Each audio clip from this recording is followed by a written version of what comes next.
पक्षीपुर जंगल रे मीनू चढ़ई ता बुढ़ा माँ बापा सह रहुथिला। से जंगल रे चाउमिन बिकी ता परिवार पेट पोषुथिला। गोटिए दिन संध्या बेले से चाउमिन बनेबार जिनिस किणी घर को फेरुथिला। से जंगलर सुनसान रास्ता देई घर को फेरुथिला। आरे ए रास्ता रे कोन केही भी जाऊ नाहंती, मु कोन ए रास्ता रे आसिकी भूल करदेली ना कोन? मते बहुत डर लागुची। जाउची भगवान को ना नेई जल्दी जल्दी घर को पळेबी। एहा कही से जल्दी जल्दी घर को जीवाकू लागिला। किछि बाट गला परे बाटरे गोटिए बड़ बरगछ पड़िला। सेठी बहुत भयंकर भयंकर शब्द हेउथिला। आरे ये कौन एमिति भयंकर भयंकर शब्द कोठू आसुची? सेतिकी बेले ताकू केही पछपटू डाकिबाकू लागे, ए मीनू चढ़ई, ए मीनू चढ़ई, टिके पछकू बुलिकी तो देखे। आरे एठी तो केही भी नाहंती, ताहले मो ना धरी की किए डाकुची? से जेमिति पछकू बुलिची से देखिला से बर गछरे गोटे भयंकर डाहाणी बसिची। एहा देखी मीनू चढ़ई बहुत डरी गला। ए चढ़ई, तते पछकू बुलिकी देखिबार नथिला, बोका चढ़ई, हा हा हा। मीनू चढ़ई जेमिति डाहाणी को देखिची से सेइटी बेहोश हेई तळे पड़ी जाए। किछि समय परे ताकू होश आसे। से देखे से डाहाणी सेठी नाही। आरे आरे मु कोठी अछि, आउ से डाहाणी कुआडे गला? तापरे मीनू चढ़ई जल्दी जल्दी घर को जीवाकू लागे। से घर को जाई कांदी कांदी ता माँ बापा को सबु कथा कुहे। हे भगवान, मीनू तू से रास्ता देई कोन पई आसिलु? से रास्ता रे बहुत सारा आत्मा रहुछंती, आउ केबे भी से रास्ता देई आसीबुनी। राति रे मीनू चढ़ई रूम भितरु भयंकर भयंकर शब्द हेबाकू लागे। आरे ए मीनू रूम भितरु एमिति कोन शब्द हेउची? लागुची को जंगली पशु भितर को पसी आसीची। एहा कही मीनूर बापा जेमिति ता रूम भितर को जाईची से देखे मीनूर गोड़ दीटा उल्टा हे जाईची। से डरी जाई मीनूर माँ को डाके, हे भगवान, मु जहा भाबिथिली सेया हेला। मो झियो देहरे से भयानक डाहाणी पसी जाईची, एबे कोन हेबो? सकाळु मीनू चढ़ईर गोड़ ठीक हे जाइतला। से ता ठेला नेई जंगल भितर को चाउमिन बिकिबाकू गला। आउ चाउमिन बिकिबाकू लागिला। से जंगल रे काळू काऊ रहुथिला। से मीनू चढ़ई को बहुत हैरान करुथिला। आरे बंटी देखे, तो भाउज चाउमिन बिकिबाकू आसिलानी, आसे चाउमिन खाइबाकू जिबा। हाँ हाँ चाल चाले। एहा कही से माने दुई जण चाउमिन खाइबाकू जांती। ए मीनू, आमको 2 प्लेट चाउमिन देलु? हाँ भाउज, मोथिरे टिके बेसी पियाज पकेइब। मीनू आखी नाली हेई जाए, आउ ता देह को से आत्मा आसी जाए। ए छतरा पिला, तमको किछि भी चाउमिन मिलिबनी, जा पळा एठू, नहले कंचा चोबेई देबी। हई रे मीनू चढ़ई, तोर एते साहस, तू आमको छतरा कहूचु? छतरा मानकू छतरा कहबिन तो आउ कोन कहबी, जा पळा एठू। सेतिकी बेले गाँर किछि पक्षी सेठाकू आसंती। हई रे बदमाश काळू, तू से झियो को कोन पई हैरान करूचु? तो घरे कोन तते भद्रामी सिखेई नाहंती? मार याकू। एहा कही पक्षी माने काळू आउ ता सांग बंटी को जोरे जोरे बाडेइबाकू लागंती। हे बोउ मरी गलिलो, ए मीनू जोगु गाँ रे मोर सबु इज्जत पड़ेला। ए मीनू को मु जमारू छाड़िबिनी, आज रात्रि याकू मजा शिखेइबाकू पड़िबो। राति रे काळू ता सांग बंटी को नेई मीनू घर पाखकू आसे। आरे घरे पसिला बेले जदि किए देखिदेबो ताहले पुणी थरे माड़ खाइबा ना। आज मु से मीनूठू मो बेजतीर बदला नेइकी ही रहिबी। एहा कही से माने दुई जण मीनू घर भितर को पसी जांती। से माने देखंती मीनू चढ़ई भयंकर रूप नेई ठिया हेची। ताकू देखी काळू आउ बंटी बहुत डरी जांती। हे बोउ, इए कोन? ए मीनू देहरे तो भूत लागि जाईची। आमे एठाकू आसिकी भूल करदेले, एबे हमर कोन हेबो? तो ତମେ ଆସିଛ ତମ ଇଚ୍ଛାରେ, ଏବେ କିନ୍ତୁ ଆଉ ଯାଇପାରିବନି। ଗହଳି ଶୁଣି ମିନୁର ବାପା ମା ସେଠାକୁ ଆସନ୍ତି। ସେମାନେ ମିନୁର ଏ ରୂପକୁ ଦେଖି ବହୁତ ଡରିଯାଆନ୍ତି, ଆଉ ସେଠାରୁ ଦୌଡ଼ିକି ଯିବାକୁ ଲାଗନ୍ତି। ସେମାନେ ଦୌଡ଼ି ଦୌଡ଼ି ମନ୍ଦିର ପାଖରେ ପହଞ୍ଚି ଯାଆନ୍ତି। ପୂଜାରୀ ମହାଶୟ, ଆମକୁ ବଞ୍ଚାଅ, ଆମକୁ ବଞ୍ଚାଅ, ଆମକୁ ଏ ଡାହାଣୀ ମାରିଦେବ। ପୂଜାରୀ ସେ ଡାହାଣୀ ଉପରେ ଗଙ୍ଗା ଜଳ ପକାନ୍ତି, ଆଉ ସେ ଡାହାଣୀକୁ ଶାନ୍ତ କରନ୍ତି। ଏ ଡାହାଣୀ, ସେ ମିନୁ ଚଢ଼େଇ ଶରୀରକୁ ତୁ ଛାଡ଼ିଦେ, ନହେଲେ ତତେ ଭସ୍ମ କରିଦେବି। ତୁ ମୋର କିଛି ବି କରିପାରିବୁନି ପୂଜାରୀ, ମତେ ମାରିବାର ଶକ୍ତି ତୋ ପାଖରେ ନାହିଁ। ତାପରେ ପୂଜାରୀ ମନ୍ତ୍ର ପଢିବାକୁ ଲାଗନ୍ତି।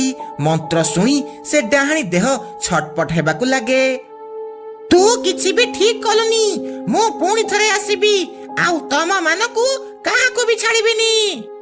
ଏହା କହି ଡାହାଣୀ ମିନୁ ଚଢ଼େଇ ଦେହ ଛାଡ଼ି ସେ ବର ଗଛ ଭିତରେ ପଶିଯାଏ। ତାପରେ ପୂଜାରୀ ଯାଇ ସେ ବର ଗଛରେ ମନ୍ତ୍ର ସୂତା ବାନ୍ଧି ଦିଅନ୍ତି, ଯାହାଦ୍ୱାରା ସେ ଡାହାଣୀ ସେ ଗଛରେ ସବୁଦିନ ପାଇଁ ବନ୍ଦୀ ହେଇ ରହିଯାଏ। ତାପରେ ମିନୁ ଚଢ଼େଇ ଆଗ ଭଳି ଠିକ ହେଇଯାଏ, ଆଉ ଜଙ୍ଗଲରେ ଖୁସି ଖୁସି ଚାଉମିନ ବିକିବାକୁ ଲାଗେ। ଗୁଡି ଆଉ ମାନୁର ପରୀକ୍ଷା ସରି ଯାଇଥିଲା। ଏବେ ତାଙ୍କର ସ୍କୁଲରେ ଛୁଟି ଥିଲା, ସେଥିପାଇଁ ସେମାନେ ଆଈ ଘର ବୁଲିବାକୁ ଜିଦ୍ କଲେ। ମା, ଆମର ତ ସ୍କୁଲ ବନ୍ଦ ଅଛି, ଘରେ ବସି ବସି ଜମାରୁ ଭଲ ଲାଗୁନି, ଆମେ ଯାଉଛୁ ଟିକେ ଆଈ ଘର ବୁଲିକି ଆସିବୁ। ହଉ ଝିଅ, ଠିକ ଅଛି, କାଲି ସକାଳୁ ତମକୁ ମୁଁ ବସରେ ବସେଇ ଦେବି, ତମେ ଆଈ ଘର ଯିବ। ତା ପରଦିନ ସକାଳୁ ଗୁଡି ଆଉ ମାନୁ ବସରେ ବସି ଆଈ ଘର ଯିବାକୁ ଲାଗନ୍ତି। କିଛି ସମୟ ପରେ ସେମାନେ ଆଈ ଘର ଗାଁରେ ପହଞ୍ଚି ଯାଆନ୍ତି। ସେମାନେ ସେଠି ଯାଇ ଦେଖନ୍ତି ସେ ଗାଁରେ ସମସ୍ତଙ୍କ ଘର ଆଗରେ ବଡ଼ ବଡ଼ ପାଚେରୀ ଅଛି, ଆଉ ସେଥିରେ କବାଟ ବି ନାହିଁ। ସେମାନେ ସମସ୍ତେ ସିଡ଼ି ପକେଇକି ଯିବା ଆସିବା କରୁଛନ୍ତି। ଆଲୋ ଆଈ, ତମ ଗାଁରେ ଘର ସାମ୍ନାରେ ଏତେ ବଡ଼ ବଡ଼ ପାଚେରୀ କଣ ହେଇଛି, ଆଉ ଯିବା ଆସିବା କରିବା ପାଇଁ କବାଟ ବି ନାହିଁ, ଏମିତି କଣ ପାଇଁ? ପିଲାମାନେ, ତମେ ଘର ଭିତରକୁ ଚାଲ, ମୁଁ ତମକୁ ସବୁ କଥା କହୁଛି। ତାପରେ ସେମାନେ ସିଡ଼ିରେ ଚଢ଼ି ଘର ଭିତରକୁ ଯାଆନ୍ତି। ଆରେ ପିଲାମାନେ, ଆମ ଗାଁରେ ରାତି 12ଟା ପରେ ଗୋଟେ ଭୂତ ଚଢ଼େଇର ଆତ୍ମା ଜେସିବି ନେଇକି ଆସୁଛି, ଆଉ ପକ୍ଷୀମାନଙ୍କ ଘର ଉପରେ ଚଢ଼େଇ ଦଉଛି। ଏମିତି ସେ ବହୁତ ସାରା ପକ୍ଷୀମାନଙ୍କୁ ମାରି ସାରିଲାଣି। ଏବେ ତମେ ଚାଲ, ଖାଇବା ଖାଇ ଶୋଇପଡ଼, ବହୁତ ଥକି ଯାଇଥିବ। ତାପରେ ସେମାନେ ଖାଇବା ଖାଇ ଶୋଇପଡ଼ନ୍ତି। ରାତିରେ ସେମାନେ 2 ଜଣ ଶୋଇଥିଲା ବେଳେ ଅଚାନକ ସେମାନଙ୍କ ନିଦ ଭାଙ୍ଗିଯାଏ। ବାହାରେ ଜୋରେ ଜୋରେ ଦୁମ୍ ଦୁମ୍ ଶବ୍ଦ ହେଉଥିଲା। ଆଲୋ ଆଈ, ଏମିତି କଣ ଶବ୍ଦ ହେଉଛି? ପିଲାମାନେ ଶାନ୍ତ ରୁହ, ଲାଗୁଛି ସେ ଜେସିବି ବାଲା ଭୂତ ଆସିଛି, ଆଉ କାହାର ବୋଧେ ଘର ଭାଙ୍ଗୁଛି। ତମେ ଡର ନାହିଁ, କାଲି ସକାଳେ ଦେଖିବା କଣ ହେଇଛି। ସେମାନେ ରାତି ସାରା ଡରିକି ରୁହନ୍ତି। ସକାଳ ଯେମିତି ହେଲା ସେମାନେ ବାହାରକୁ ଯାଆନ୍ତି, ଆଉ ଦେଖନ୍ତି ତାଙ୍କ ଘର ପାଖରେ ଥିବା ଗୋଟେ ପକ୍ଷୀର ପାଚେରୀକୁ ସେ ଭୂତ ଚଢ଼େଇର ଆତ୍ମା ଭାଙ୍ଗି ଦେଇଛି। ଆରେ ପିଲାମାନେ, ଆଜି ନୁହେଁ ତ କାଲି ସେ ଭୂତ ଚଢ଼େଇର ଆତ୍ମା ଆମ ଘର ପାଚେରୀ ବି ଭାଙ୍ଗିଦେବ, ସେଥିପାଇଁ କେହି ବି ରାତିରେ ଘରୁ ବାହାରକୁ ଯିବନି। ହଉ, ମୁଁ ଏବେ ପରିବା ଆଣିବାକୁ ବଜାରକୁ ଯାଉଛି, ତମେ ସବୁ ଘରକୁ ଯାଅ। ଗୁଡି, ମୁଁ ଆଜି ଯାଏ କୌଣସି ଭୂତ ଦେଖିନି, ମୋର ତାକୁ ଦେଖିବାର ବହୁତ ଇଚ୍ଛା ହେଉଛି। ଆରେ ତୋର ମୁଣ୍ଡ ଖରାପ ହେଇଗଲାଣି ନା କଣ? ତୁ କଣ ଜାଣିପାରୁନୁ ସେ ଭୟଙ୍କର ଭୂତ ରାତିରେ ଜେସିବି ନେଇକି ଆସୁଛି, ଆଉ ପକ୍ଷୀମାନଙ୍କ ଉପରେ ଚଢ଼େଇ ଦେଉଛି। ସେଥିପାଇଁ ତୁ ରାତିରେ ଘରୁ ବାହାରକୁ କୁଆଡେ ବି ଯିବୁନି, ହେଲା? ରାତିରେ ମାନୁ ଶୋଇବାର ନାଟକ କରେ, ଆଉ ଯେମିତି ଗୁଡି ଆଉ ଆଈ ଶୋଇ ପଡନ୍ତି ସେ ପାଚେରୀ ଡେଇଁ ଘର ବାହାରକୁ ଆସେ ହେରି। ସେହି ସମୟରେ ସେ ଚଢ଼େଇର ଆତ୍ମା ଜେସିବି ଧରି ଗାଁ ସାରା ବୁଲୁଥିଲା। ତାର ନଜର ମାନୁ ଉପରେ ପଡ଼ିଯାଏ। ତାପରେ ସେ ମାନୁ ପଛରେ ଜେସିବି ଧରି ଗୋଡ଼େଇବାକୁ ଲାଗେ। ଛାଡ଼ିବିନି, ଛାଡ଼ିବିନି, କାହାକୁ ବି ଛାଡ଼ିବିନି। ଜେସିପି ଚଢ଼େଇକି ସମସ୍ତଙ୍କ ଘର ଭାଙ୍ଗିଦେବି। ଆଜି ତୁ ବି ବଞ୍ଚି ପାରିବୁନି। ତତେ ଆଜି ମରିବାକୁ ପଡ଼ିବ। ଦୌଡ଼ି ଦୌଡ଼ି କୁଆଡ଼େ ଯିବୁ? କିଏ କୋଉଠି ଅଛ? ମତେ ବଞ୍ଚାଅ, ମତେ ବଞ୍ଚାଅ। ଏ ଭୂତ ମତେ ମାରିଦେବ, ମତେ ବଞ୍ଚାଅ। ଏମିତି କହି କହି ସେ ନଦୀ କୂଳରେ ପହଞ୍ଚିଯାଏ। ଆଗକୁ ଆଉ କିଛି ରାସ୍ତା ନଥିଲା। ସେ ଭୂତ ଜେସିବି ନେଇ ପାଖକୁ ଆସିଲା। ମାନୁ ସାଙ୍ଗେ ସାଙ୍ଗେ ସେ ନଦୀକୁ ଡେଇଁ ପଡ଼ିଲା। ଆଜି ସିନା ତୁ ବଞ୍ଚିଗଲୁ, ମୁଁ ବି ଦେଖିବି ତୁ କେତେ ଦିନ ଏମିତି ବଞ୍ଚିକି ରହିବୁ। ସକାଳୁ ଗୁଡି ଆଉ ତା ଆଈ ଦେଖନ୍ତି ମାନୁ ଘରେ ନାହିଁ। ସେମାନେ ଜଙ୍ଗଲ ସାରା ମାନୁକୁ ଖୋଜିବାକୁ ଲାଗନ୍ତି। ଶେଷକୁ ମାନୁ ନଦୀ କୂଳେ ବେହୋସ ହେଇ ପଡ଼ିଥିବାର ମିଳେ। ସେମାନେ ତାକୁ ଘରକୁ ନେଇକି ଯାଆନ୍ତି। କିଛି ସମୟ ପରେ ତାର ହୋସ ଆସେ। କାଲି ରାତିରେ ମୁଁ ଘର ବାହାରକୁ ଯାଇଥିଲି। ସେତିକି ବେଳେ ସେ ଚଢ଼େଇର ଆତ୍ମା ମୋ ପଛରେ ଜେସିବି ଧରି ମତେ ମାରିବାକୁ ଗୋଡ଼େଇଲା। ମୁଁ ଜୀବନ ବିକଳରେ ଶେଷକୁ ନଦୀକୁ ଡେଇଁ ପଡ଼ିଲି। ଆରେ ପୁଅ, ତୁ ଏମିତି କାହିଁକି କଲୁ? ଯଦି ତୋର କିଛି ହେଇଯାଇଥାନ୍ତା? ଆଈ, ତମେ ଆଉ ଗାଁ ବାଲା ଏମିତି କେତେ ଦିନ ପାଚେରୀ କରି ଡରିକି ରହୁଥିବ? ଆମକୁ ଏହାର କିଛି ସମାଧାନ ଖୋଜିବାକୁ ପଡ଼ିବ। ତାପରେ ଗୁଡି ଗାଁରେ ଥିବା ସବୁ ପକ୍ଷୀମାନଙ୍କୁ ଏକାଠି କରେ। ଆଉ କେମିତି ସେ ଆତ୍ମାକୁ ଜଙ୍ଗଲରୁ ବାହାର କରିବ ସେ ବିଷୟରେ କଥା ହୁଏ। ଆଜି ରାତିରେ ଆମେ ସମସ୍ତେ ବାହାରେ ଠିଆ ହେବା, ଆଉ ସେ ଆତ୍ମା ସହ କଥା ହେବା। ସେ ଏମିତି କଣ ପାଇଁ କରୁଛି? ରାତିରେ ସବୁ ପକ୍ଷୀ ମିଶି ଘର ବାହାରେ ଠିଆ ହୁଅନ୍ତି। କିଛି ସମୟ ପରେ ସେ ଚଢ଼େଇର ଆତ୍ମା ଜେସିବି ଧରିକି ଆସେ। ଛାଡ଼ିବିନି, ଛାଡ଼ିବିନି, କାହାକୁ ବି ଛାଡ଼ିବିନି। ସମସ୍ତଙ୍କୁ ଜେସିବି ଚଢ଼େଇକି ମାରିଦେବି। କେହି ବି ବଞ୍ଚିବନି।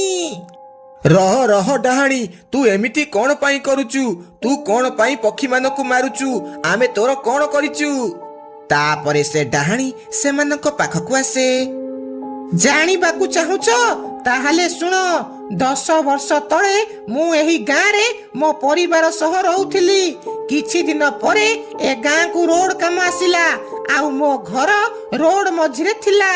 ସେଥିପାଇଁ ସେ କଣ୍ଟ୍ରାକ୍ଟର ଆମ ଘରକୁ ହଟେଇବାକୁ କହିଲା, କିନ୍ତୁ ଆମେ ତା କଥା ଶୁଣିଲୁ ନାହିଁ। ଗୋଟିଏ ଦିନ ରାତିରେ ଆମେ ଶୋଇଥିଲୁ। ସେତିକି ବେଳେ ସେ କଣ୍ଟ୍ରାକ୍ଟର ଆମ ଘର ଉପରେ ଜେସିବି ଚଢ଼େଇ ଦେଲା। ଆଉ ମୁଁ ଆଉ ମୋ ପରିବାର ଜେସିବି ତଳେ ଚାପି ହେଇ ମରିଗଲୁ। ଆମ ସହ ଅନ୍ୟାୟ ହେଲା, କିନ୍ତୁ କେହି ବି ଗାଁ ଲୋକ ଆମକୁ ସାହାଯ୍ୟ କରିବାକୁ ଆସିଲେନି। ସେଥିପାଇଁ ମୁଁ ଏ ଗାଁ ଲୋକଙ୍କୁ ଜେସିବି ଚଢ଼େଇକି ମାରୁଛି। ଇଏ ତମ ସହ ବହୁତ ଖରାପ ହେଲା। ମୁଁ ତମକୁ କଥା ଦଉଛି, ଆଉ କାହା ସହ ବି ଏମିତି ଅନ୍ୟାୟ ହେବନି। ତମେ ଆଉ ପକ୍ଷୀମାନଙ୍କୁ ମାର ନାହିଁ। ହଉ ଠିକ ଅଛି, ମୁଁ ତୋ କଥା ମାନି ଚାଲି ଯାଉଛି। ଯଦି ଏମିତି ଆଉ କାହା ସହ ଅନ୍ୟାୟ ହୁଏ, ତାହେଲେ ମୁଁ ପୁଣି ଥରେ ଆସିବି, ଆଉ ସମସ୍ତଙ୍କୁ ମାରିଦେବି। ଏହା କହି ସେ ଚଢ଼େଇର ଆତ୍ମା ସେଠାରୁ ଅଦୃଶ୍ୟ ହେଇଯାଏ। ତାପରେ ସବୁ ପକ୍ଷୀ ପୁଣି ଥରେ ଖୁସି ଖୁସି ରହିବାକୁ ଲାଗିଲେ।